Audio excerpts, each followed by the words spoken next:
혹시 이런 생각해 보신 적 없으세요? 마치 내가 세상이라는 거대한 무대 위에 서 있고 다른 사람들 시선이 꼭 무거운 갑옷처럼 느껴지는 거요. 오늘은 바로 그 갑옷을 벗어던지고 진짜 자유로워지는 법에 대해 이야기해 보려고 합니다. 마치 내 모든 행동, 말 하나하나가 전부 평가받는 것 같은 그런 느낌? 아마 다들 한 번쯤은 느껴보셨을 거예요. 그쵸?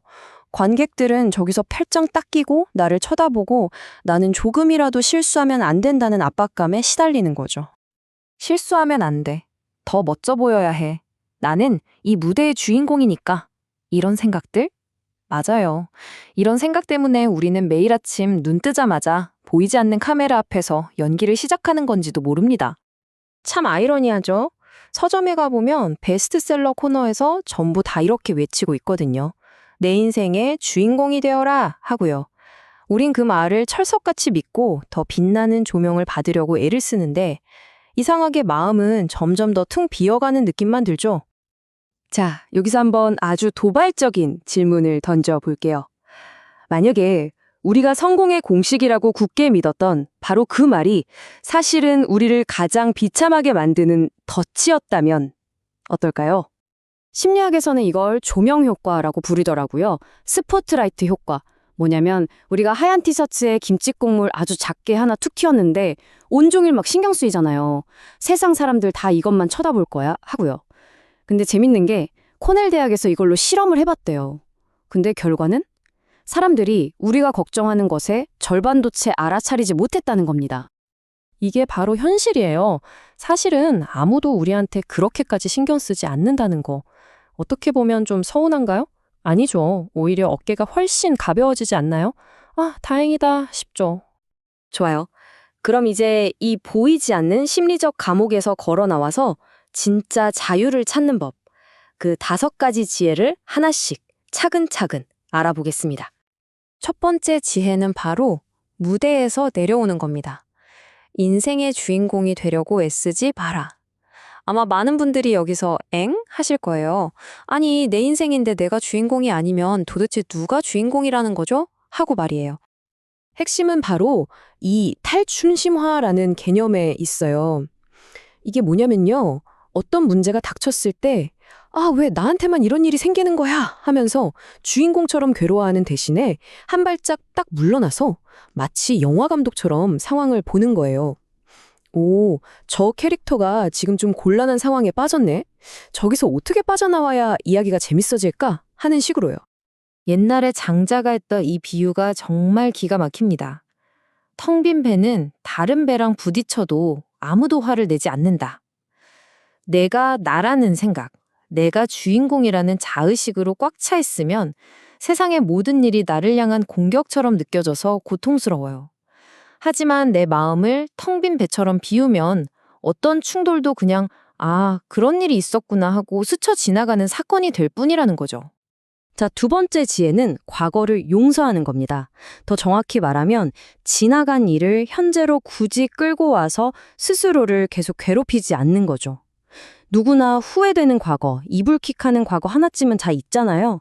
중요한 건 그 기억을 지금 어떻게 다루느냐입니다. 경제학에 보면 매몰 비용이라는 게 있잖아요.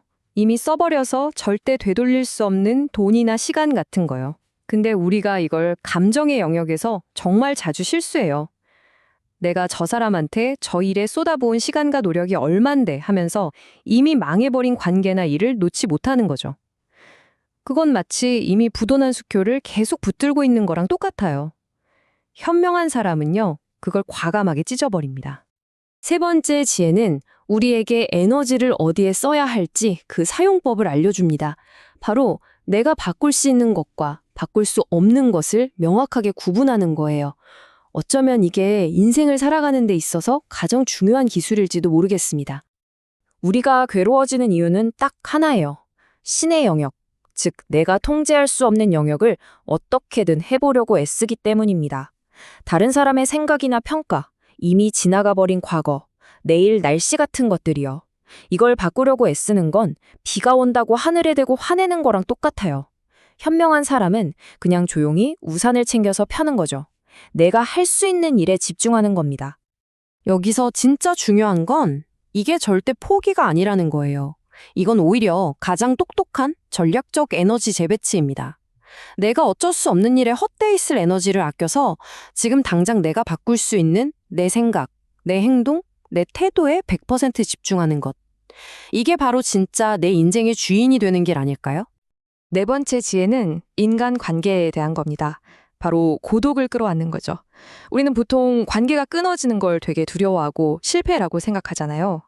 그런데 사실 진짜 건강하고 좋은 관계는 역설적이게도 나 혼자 바로 설 수 있을 때 시작됩니다. 쇼펜하우어가 말한 고슴도치 딜레마라는 비유가 딱 맞아요.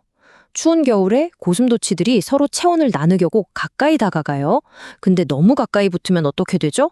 서로의 가시에 찔려서 아프잖아요. 그래서 얘네들이 결국 뭘 배우냐면 서로 상처 주지 않으면서도 온기를 나눌 수 있는 딱 적당한 거리를 찾아내는 거죠. 건강한 관계의 핵심은 바로 이 거리두기의 미학에 있는 겁니다. 에리 프롬의 이 말 정말 강력하지 않나요? 혼자 있을 수 있는 능력이 곧 사랑할 수 있는 능력이다. 내가 혼자서도 충분히 행복하고 온전한 사람이 되어야 다른 사람에게 기대거나 집착하지 않고 있는 그대로의 그 사람을 사랑해 줄 수 있다는 뜻이에요. 내가 향기로운 꽃이 되면 나비는 굳이 부르지 않아도 알아서 찾아오는 법이거든요. 자, 이제 드디어 마지막입니다. 어쩌면 가장 강력한 지혜일 수도 있겠네요. 바로 어떤 최악의 상황이 닥치더라도 딱 한 가지, 나의 태도만큼은 온전히 내가 선택할 수 있다는 사실을 기억하는 겁니다. 이걸 스톡데일 패러독스라고 하는데요. 베트남 전쟁 때 포로 수용소에서 있었던 일이에요. 거기서 살아남은 사람들은 에이, 괜찮아. 크리스마스 전에는 나갈 수 있을 거야. 라고 막연하게 희망을 가졌던 사람들이 아니었어요. 그런 사람들은 크리스마스가 지나도 풀려나지 못하자 절망감에 가장 먼저 쓰러졌다고 합니다. 진짜 살아남은 사람들은요. 상황은 정말 최악이다. 이 잔혹한 현실을 똑바로 보자. 하지만 나는 결국엔 여기서 살아나갈 것이다. 라는 이 믿음을 끝까지 놓지 않았던 현실적인 낙관주의자들이었습니다. 지금까지 우리가 살펴본 5가지 지혜를 쭉 관통하는 하나의 메시지가 있어요. 그건 바로 우리가 지금까지 인생을 너무 힘들게 싸워서 이겨야 할 어떤 대상으로만 생각해 왔다는 겁니다.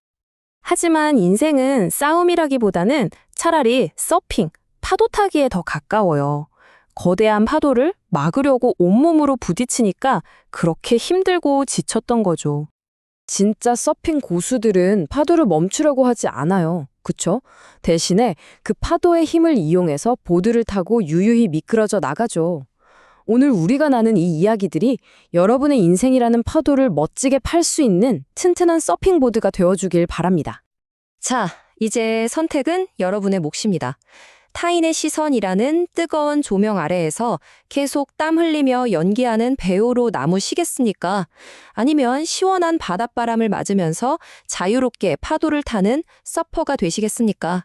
여러분의 그 선택 하나에 앞으로 펼쳐질 인생의 풍경은 완전히 달라질 겁니다.